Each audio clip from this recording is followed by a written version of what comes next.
Rumpart Wolf, at your service. Dragon! To say that Zach Blue was a handful would be an understatement. He was self-centered, arrogant, egotistical, rebellious, dishonest, and impetuous. And it is that last quality, his impetuosity, that was causing him his current trouble. Bli kana afre intaglia! Zach kept looking straight ahead, though he had taken note of every whispered word he had just heard. Yes, I know there are guards everywhere.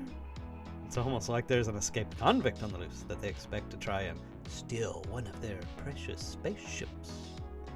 He said those words with a sardonic chuckle, knowing that they were true and that he himself was the recently, albeit involuntarily, emancipated prisoner. Beside him, his best, perhaps it would be more accurate to say only, friend Aragon turned an inquisitive face toward him and then shook his round, scaly head back and forth at this latest example of Zach Blue's rashness. Oit kana gyan paralith teras hunda? No, D. I couldn't have been patient 3 months. I wasn't patient enough not to escape the day they brought me in. I was patient enough to wait 2 full weeks to check out the very sparse confines of our local government's finest involuntary confinement. I think that is more than enough patience for one lifetime. 3 months? Out of the question, friend. Out of the question. Zach puffed a blonde curl out from in front of his left eye. He would have to get a haircut at some point. That head of wavy golden curls was as good as a neon sign to everyone looking for him. His picture would soon be floating across every suspended screen in half a dozen galaxies, along with a hefty reward posted just below his face. Daragon was right, of course. He may be a short, orange, scaly, cold-blooded, half-human, half-reptile, but his reasoning was unassailable. If Zach had just stayed put for a while, he would have been released. Again, placed on probation. Again, forced to undergo character re-establishment classes. Yes, again! And then he would have been able to go about life as he was supposed to know it. But therein was the problem. Zach Blue was not interested in life as he was supposed to know it. He had an untamed spirit the size of the Milky Way, and enough pent-up energy to power the palindrome itself. He simply could not settle down into a monotonous, humdrum, societally efficient life.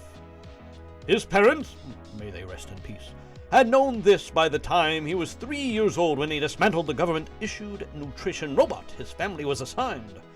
He rebuilt it in such a way that it actually produced palatable food, like pancakes and grilled cheese sandwiches instead of the bland, tasteless, yet highly nutritious veggie bars each human on Earth was now expected to consume.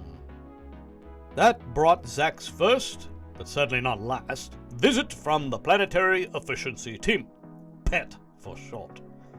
His parents were mortified and promised that they would watch their little genius much more carefully to ensure that he did not demonstrate any more nonconformist behavior. That promise proved impossible to keep. Zach Blue had an IQ that put even interplanetary computerized organisms to shame, and no inner restraints to keep that intelligence in check.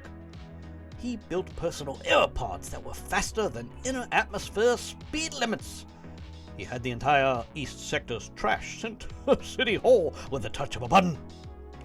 And then he sky-posted a picture of the mayor at home in his incredible Hulk pajamas. Getting the picture was easy enough. Every suspended screen is both a viewer and a two-way communication tool. Hacking into them and using them to snap pictures of people was supposed to be impossible, but had taken all of about 3.5 minutes for Zach. That the mayor was dressed in pajamas depicting a 200-year-old superhero from ancient comic books was an unexpected yet highly entertaining bonus. But when Zach Blue Sky posted that picture for all of Devadair City to see, he had become target number 1 for those in authority.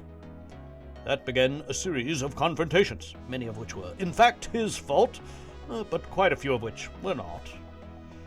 2 weeks shy of his 17th birthday, and knowing that he was now officially in a world of trouble, Zack knew that the welcome mat for him on Earth was rolled up and tucked away forever. I had to get out, D. I can't spend my life mourning for the past. And I certainly can't allow myself to be squished into a boring, boxy mold. These authority types are as much fun as unflavored oatmeal. Anyway, it isn't like we have much holding us here. Und Shada, Tilk Hefetafeler.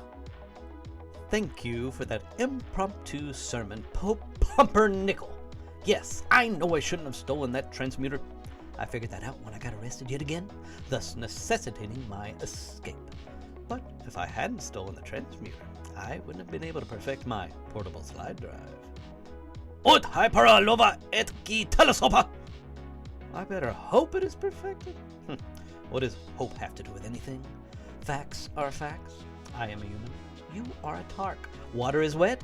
My inventions always work. He hoped.